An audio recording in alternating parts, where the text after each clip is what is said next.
So, hey, welcome to Flashback Monday, the ever decreasing, uh, catching up to the present Flashback Monday.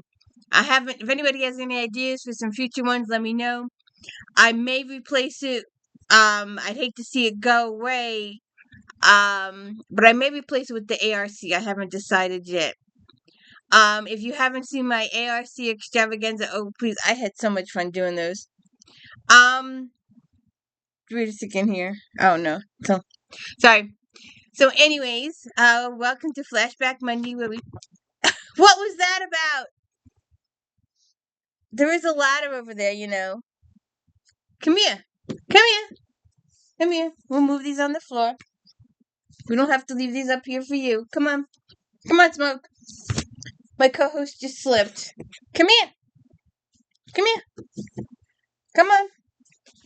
Come on. Sorry we got a slow start today. I'm sorry. Here we are. Here we are. So, anyways, it's a very small Flashback Monday.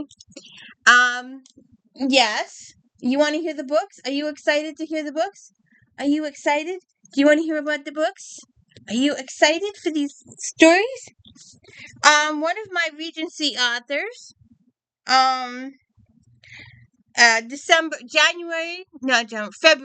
February 2019, wasn't a very big month for my book releases.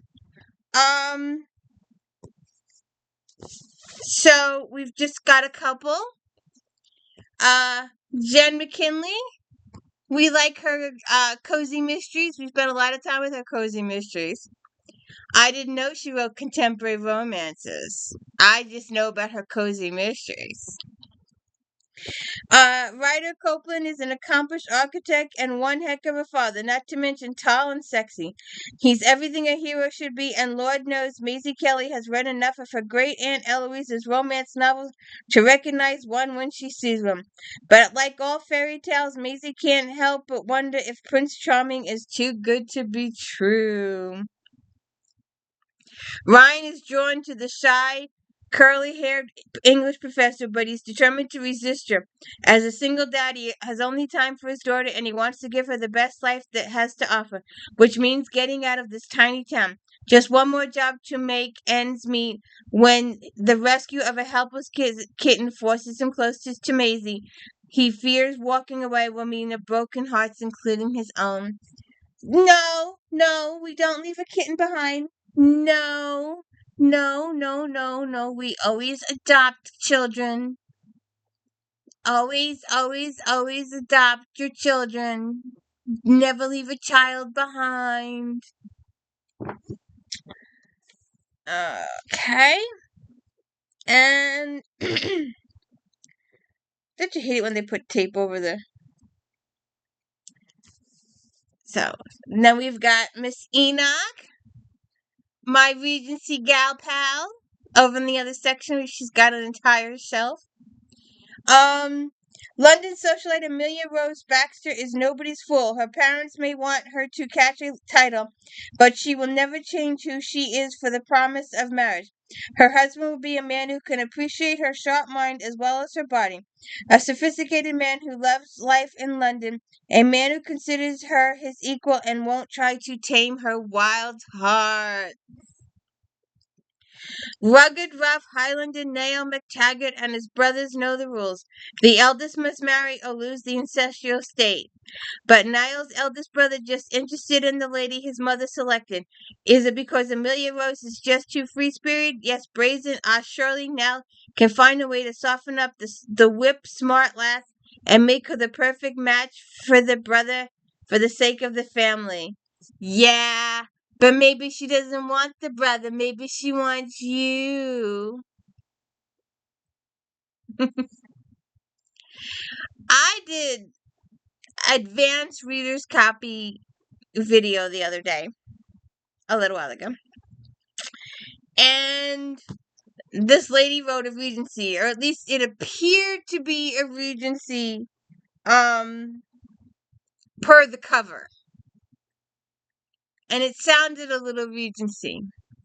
But, you know, dreams of a naked guy on the cover, Selena, I just noticed. Over my head. Most of these Regencies, it's a Duke, it's a Viscount, it's a pirate. If you haven't seen My Pirate Makes You Swoon, go check that out. It's one of those things. This chick was fantasizing about a librarian. I spend 3 days a week in the library. I know lots of librarians. I would love to be one myself. But this chick actually fantasizes with it. I'm sorry. But when you're doing a Regency, it was different though. Because this other mystery, cozy mystery I'm reading by Miss Gilbert, who's a very successful author, and I've read most of her books. She's got a librarian and a ballerina. Usually they're cops or sheriffs, the guy that helps them. Maybe they have a girlfriend that helps them, and then they call the guy in, the sheriff in, to investigate. And she's got a ballerina. I can't help it. Every time I decided to go ahead and read the second book, so I'm reading the second book. But what was it? Oh yeah, and one of the characters in the second book is LeBlanc, and in Fortune, the sheriff is Carter LeBlanc, and I know. Shall we go a little sci-fi here? Just a little, not quite. Miss Modeste. Been around a long, long time. Look at all those titles.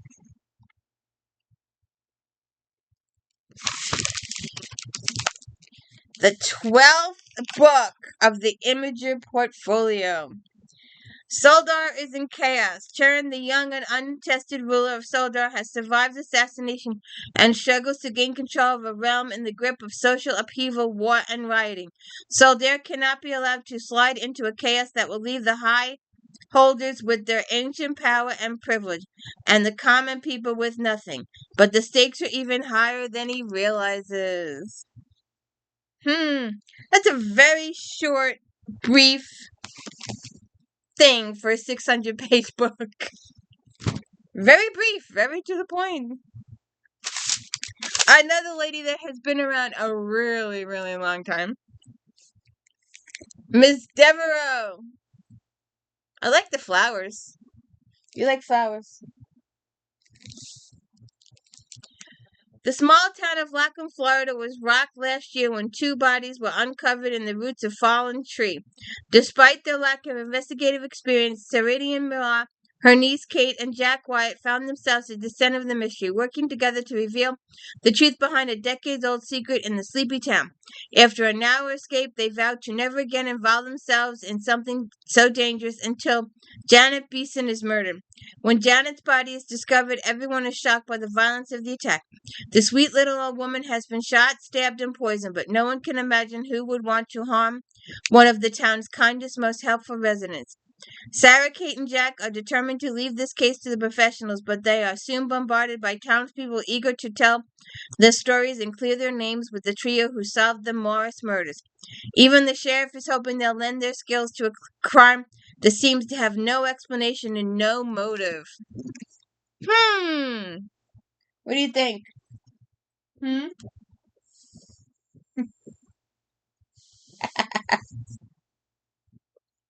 You know, I did this the other day.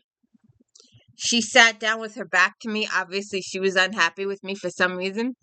And I turned her around like this. She got up and turned around. That cracked me up on 6 Ways to Sunday. Vanishing Man! Mr. Finch! 1853 London. Having earned some renown by solving a case that baffled Scotland Yard, Charles Lennox is called upon by the Duke of Dorset, one of England's most revered noblemen, for help.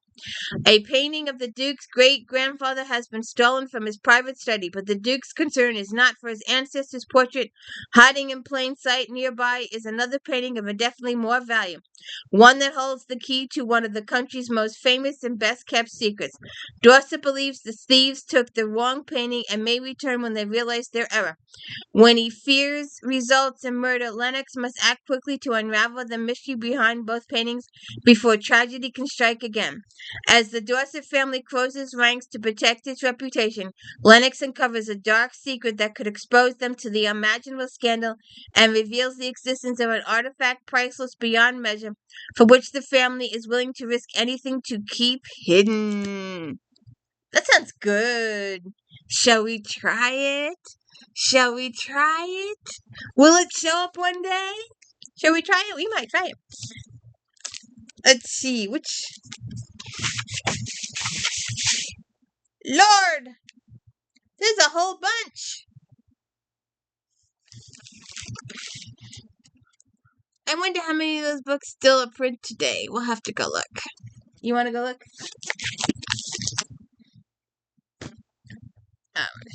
Over this way. I'll never tell. Sorry. It's probably a horror book too. What do you think? A pregnant wife stands over her husband's dead body, smoking gun in hand. She claims she didn't kill him, but homicide detective Didi Warren recognized her immediately. Evie Carter investigated years before in the shooting of the death of her own father. How many accidents can one woman be involved in?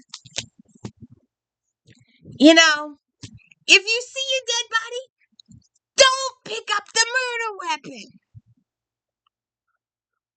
Inevitably, in every case, the idiot always takes the knife out or picks the... Don't! How about some lighter summer beach reads? Shall we add this to a beach read? Shall we add this to a beach read? Shall we do some California dreaming? What? Finola, a popular LA morning show host, is famously upbeat until she's blindsided on live TV news by that her husband is sleeping with a young pop sensation who has set off their affair to music. While avoiding the tabloids and pretending she's just fine, she's crumbling inside, desperate for him to come to his senses and for life to come back to normal. She's waiting for him to come back to her after he did that? Is she nuts? Zinni's breakup is no big loss. Although the world insists she pair up, she'd rather be surfing, so agreeing to be the surrogate for her best friend is a no-brainer. After all, she has a available womb and no other attachments to worry about, except when everyone else thinks, including her big sister, she's making a big mistake. Being a surrogate, that has a lot of emotional issues to it, doesn't it?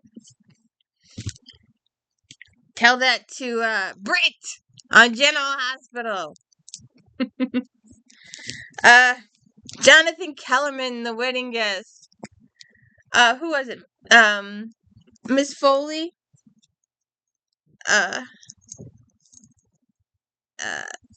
She wrote one, and it just ended.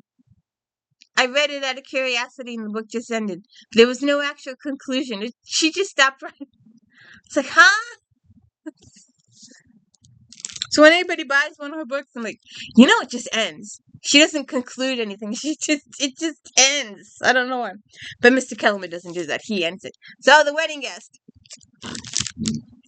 LAPD Lieutenant Milo Sturgis is a fine homicide detective, but when he needs to get into the mind of a killer, he leans on the expertise of his best friend, the brilliant psychologist Dr. Alex Delaware.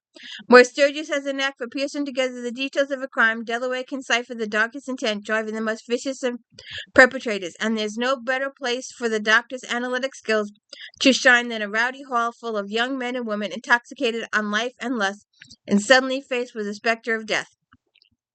Summoned to a rundown former strip joint, Delaware and Sturgis find themselves crashing a Wild Saints and Sinners themed wedding reception. But they're not only uninvited guests. A horrified bridesmaid has discovered the body of a young woman dressed to impress in pricey haute couture and accessorized with grisly red slash around her neck. But what's missing is any means of identification or a single partygoer who recognizes the victim.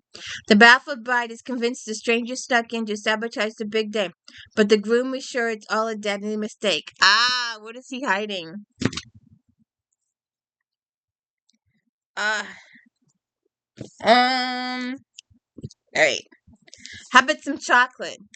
You need a holiday book. You need a cozy mystery Thanksgiving, a cozy mystery Christmas, a cozy mystery Valentine's.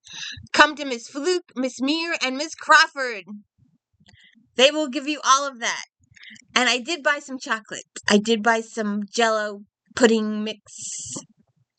And I said to my friend, how do you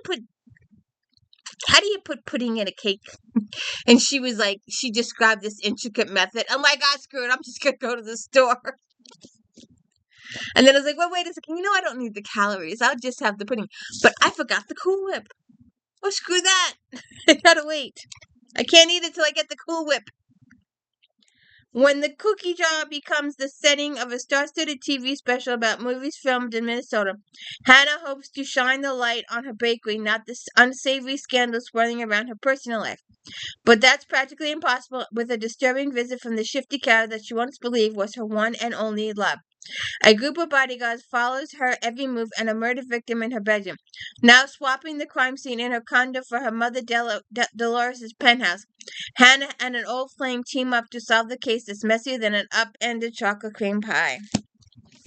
I like chocolate cream pie. And as soon as I get my Cool Whip, I'll have me and a graham cracker crust. Oh, that's what we need. We need a graham cracker crust, my package of instant pudding, and some Cool Whip. And there you go. There's your chocolate pudding pie. Are you leaving? Are you leaving? She's leaving me. Just a second. Let's talk here.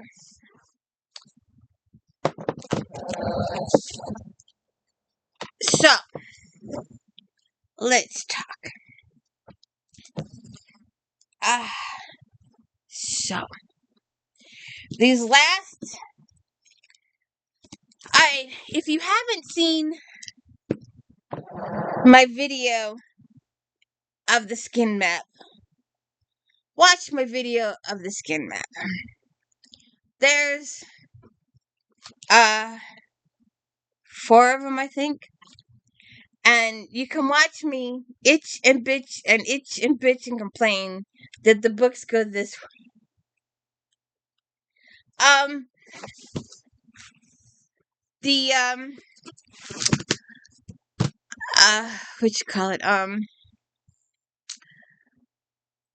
They don't go in a straight line. It's like this book is this time, but this book is before this book, even though this book is printed after this book. So anyway, that was the first thing I thought of when I saw Mr. Lawhead. So you'll have to go read his skin books. They're good. They're but it's just. So here we go. In the land of ever living. Connor, Mac, Aiden, and his sword brothers have returned from the fairy lands with magical weapons to rid Erla of the barbarian Skaldum. As he fights for his nation's survival, Connor discovers that several of the clan leaders have betrayed their nation by aiding Seldom. The corruption is so widespread that Connor and his men choose to be outcast, clanless, and open to attack by all. They will unite the people to drive out the poison and take back Erla, but at what cost? Okay. And we've done this series.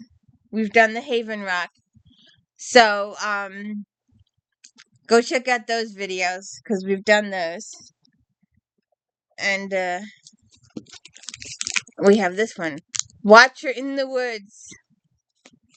A Rock Haven novel.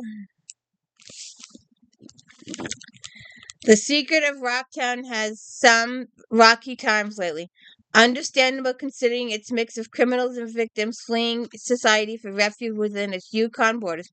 Casey Duncan, the town's only detective on the police force of 3, has already faced murder, arson, and falling in love with several months that she's lived here.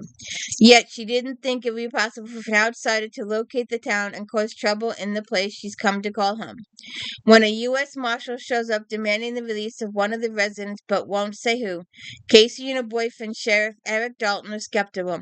And yet, only hours later, the Marshal is shot dead, and the only possible suspects are the townspeople and Casey's estranged sister, smuggled into town to help with a medical emergency. It's up to Casey to figure out who murdered the Marshal and why. Check out my video! And the last book, the best book, of course. Oh, the best book ever. We haven't gotten to this one yet. We will. It'll be coming up in a couple weeks. Wait a second. I did the reviews for all of these books. And this year, because they're my comfort series, because they're my go-to series, we're reading them through the characters. We're just spoiling the characters. We're not talking the plot line. D. Louise book series In Death. They should all come up. There should be 2 videos for each book. 1 video review, 1 video discussing characterization. So we haven't gotten to this one yet, but this is one of the newer ones. And this is also one of the ones where she starts putting stuff inside the cover. So we have Connections in Death. And this is also, I don't know if this is the first one or not. There's a couple. But all the ones to the future have, it's a map of Manhattan. And where all the deaths happened in previous books. And I love my Eve Dallas, who's the lieutenant in the New York City Police and Security Department. Her husband is Rourke. The major domo is Somerset. Peabody is her partner. McNabb is her partner. McNabb is also a detective in the EDD division. Mir is the department shrink. Feeney is her head of the captain of EDD. He's also Eve's former mentor.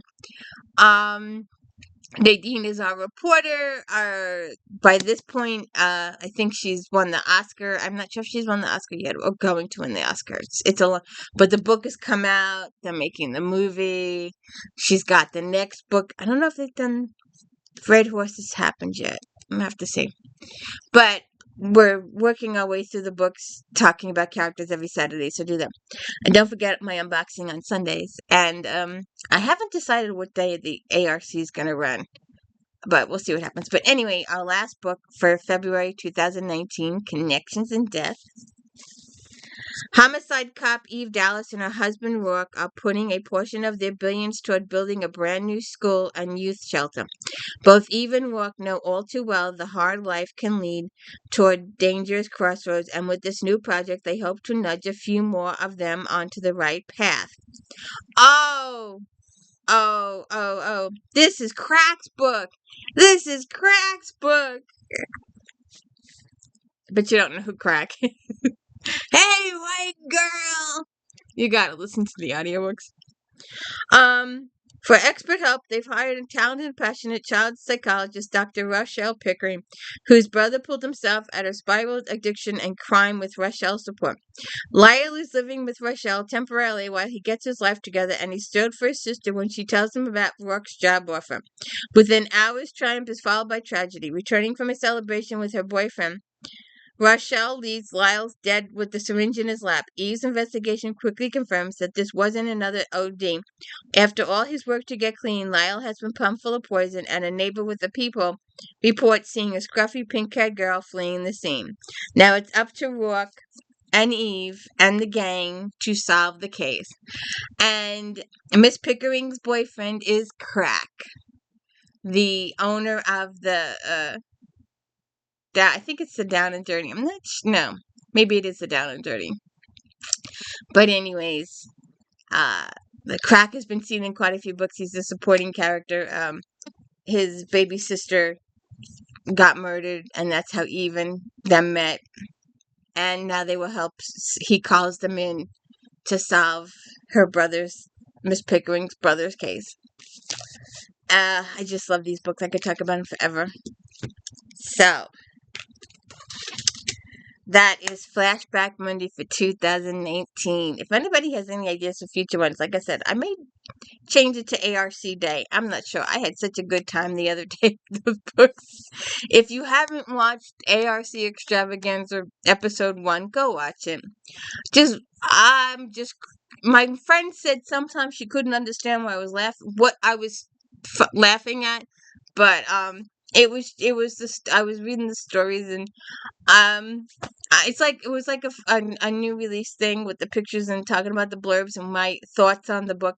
I hadn't read any of those books yet, but it was so much fun. I've got to do it again. I have to see what the response is, though. I haven't looked. I've got no, I don't want to look. Anyways, have a good one. Oh, don't forget Star Trek Voyager recaps on Fridays, or Next Generations, and JD Robb, of course, on Saturday, unboxing on Sunday, Flashback Monday, and my daily book reviews. Have a good one.